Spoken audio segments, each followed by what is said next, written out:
The first thing he said to me wasn't, "Thank you." Not even close.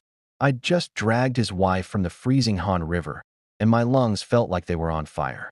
My whole body was shaking, not just from the cold, but from pure adrenaline. The paramedics were swarming her, a blur of frantic motion. But he wasn't even looking at them. He just stood there on the pier, two men in razor-sharp suits flanking him like statues. His eyes were locked on me. He wasn't looking at me like I was a hero. He was looking at me like something he'd just bought. There wasn't a trace of gratitude in his stare, just this cold, unnerving calculation, like he was sizing me up and listing all my flaws. The air around him felt heavy, thick, sucking all the sound out of the chaos of the sirens. Even the police kept their distance, almost respectfully, not quite meeting his gaze. I clutched the scratchy blanket some stranger had thrown over my shoulders, but it did nothing to stop the chill running down my spine. It had nothing to do with the icy water and everything to do with him. Then his shadow fell over me, and it felt like the entire world held its breath. I was just a university student who'd taken a stupid risk, but under his unblinking stare, I knew I'd just sealed my fate. One of his men leaned in and murmured something about his wife's condition. He just gave a short nod, his eyes never leaving mine. Then, with a simple flick of his fingers, he dismissed everyone. Just like that. The paramedics, the police, the gawkers, they all just vanished, as if they'd been ghosts all along. Suddenly, we were alone on the pier, with the lights of Seoul glittering across the dark water like a million tiny, distant stars that couldn't help me. He took a step closer. His suit was perfect, not a single drop of water on it. He was this immaculate figure of lethal elegance cut out of the night itself. "That was reckless," he said. His voice was a low, smooth baritone that sent a fresh wave of shivers through me. "You could have died." It wasn't concern. It was an accusation.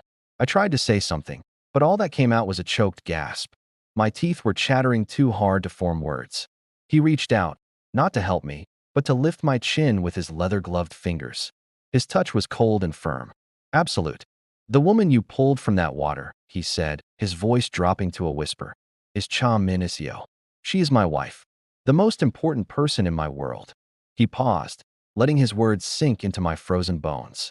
"And by saving her, you've painted a target on your back so big it can be seen from the moon." I just stared, completely lost. "I saved someone. How does that make me a target?" "My world isn't like yours," he explained, his thumb tracing my jawline with a chilling sort of possession. "My enemies aren't polite. They're cruel. They saw my wife as a vulnerability, and tonight, they made their move. Now they'll see you." His eyes darkened. "The brave girl who saved her. A loose end.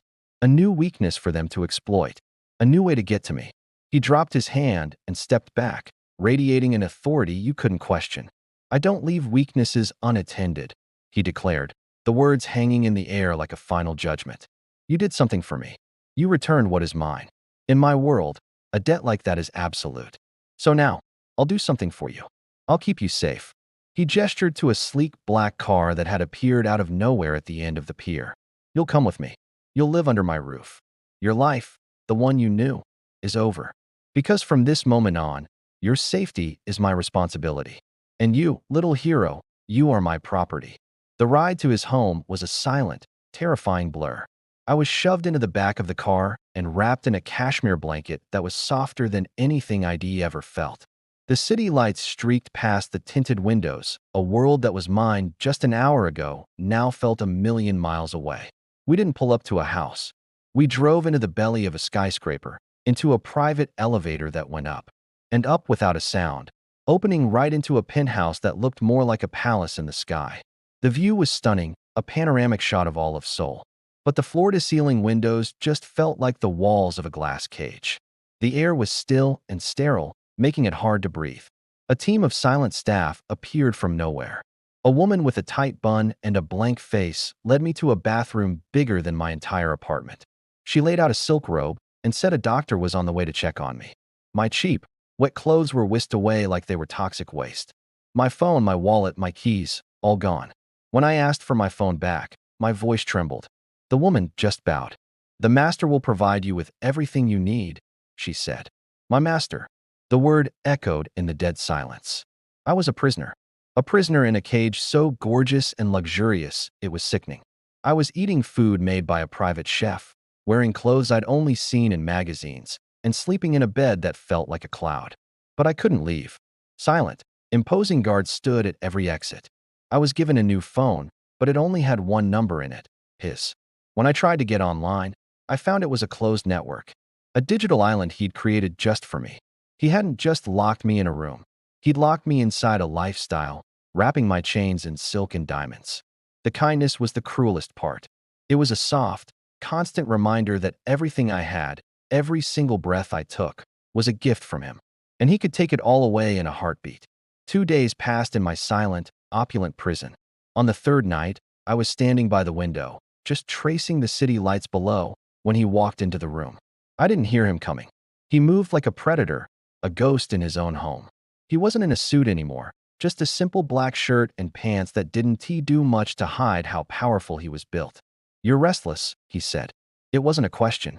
I didn't turn around. "I want to go home." "This is your home now," he replied, his voice calm and final. He came to stand beside me, and his presence was like a physical force. We stood there for a long time, just watching the endless river of headlights below. "The world is full of people who see a problem and look the other way," he said, his voice surprisingly soft.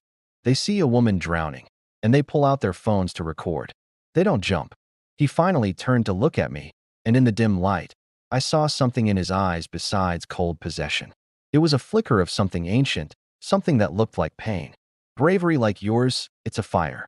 Beautiful, bright, and incredibly rare," he murmured. "And it draws the worst kind of moths." He looked back out at the city. "I once knew someone with that same fire. She believed in doing the right thing, no matter the cost. She thought her courage was a shield." He paused, his jaw tightening. "I couldn't convince her that in our world, courage is a liability.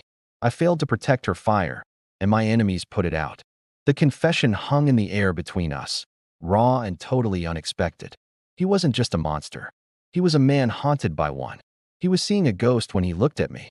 Saving his wife didn't just make me a target for his enemies. It made me a living, breathing reminder of his greatest failure. "I will not fail again," he said, and the coldness was back, sharper than ever. "I will keep your fire safe, even if I have to lock it away in this tower myself. You'll hate me for it, but you'll be alive to hate me." That conversation left me reeling, caught somewhere between pure terror and a confusing flicker of understanding. The next evening, that flicker turned to ice in my veins. He, Kwon Ji-han, I'd learned his name was in his study. I was in the living room, trying to read, when the silence was shattered.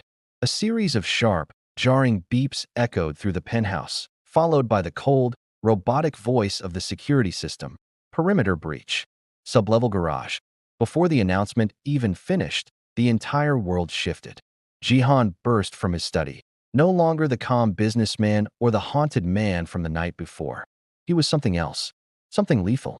His eyes were like flint, and his movements were brutally efficient. He was holding a black pistol, and it looked like it was a part of his arm.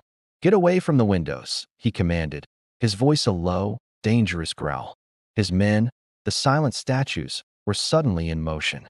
They appeared from hallways and rooms I didn't even know were there, all armed, all communicating with quiet words and hand signals. I was completely frozen, my heart pounding against my ribs. The danger he'd talked about wasn't some story anymore. It was here. It was real. In 2 long strides, Jihan was across the room. He grabbed my arm. His grip was like steel, and physically shoved me behind him, making his body a shield between me and the wall of glass. "Stay behind me. Don't move," he ordered, his eyes scanning everything, his whole body coiled like a snake. Then the alarm stopped. A new, more terrifying silence fell. One of his men spoke into his earpiece, his face grim. "They've retreated." It was a probe. The Hashimoto Gumi. Jihan didn't relax. He kept me pinned behind him, his body a warm, solid wall of power and menace. He'd proven his point. The world outside these glass walls was filled with monsters. But the most dangerous one of all was right here, protecting me. After a few more tense minutes, his men confirmed the threat was gone. They melted back into the shadows as quickly as they'd appeared, leaving Jihan and me alone in the silent room again. The adrenaline started to fade, and I began to tremble. He turned to me, slowly. The lethal energy was pulling back, but the intensity in his eyes was still there, focused completely on me. He reached out and cupped my face, his thumb brushing away a tear I didn't even know had fallen. His expression was a stone mask, impossible to read. "Do you see now?" he whispered, his voice dangerously soft. His gaze held me in place, a terrifying mix of possession and protection. "This is the world you belong to now. This is the danger you invited when you touched what was mine." He leaned in closer, his breath warm on my skin. "And you are never leaving my side again. Will she ever be free? Or is this gilded cage her new reality?" If you want to find out what happens next, make sure to like this video, subscribe to the channel, and hit that notification bell. Let us know in the comments what you think Kwon Ji-han will do next.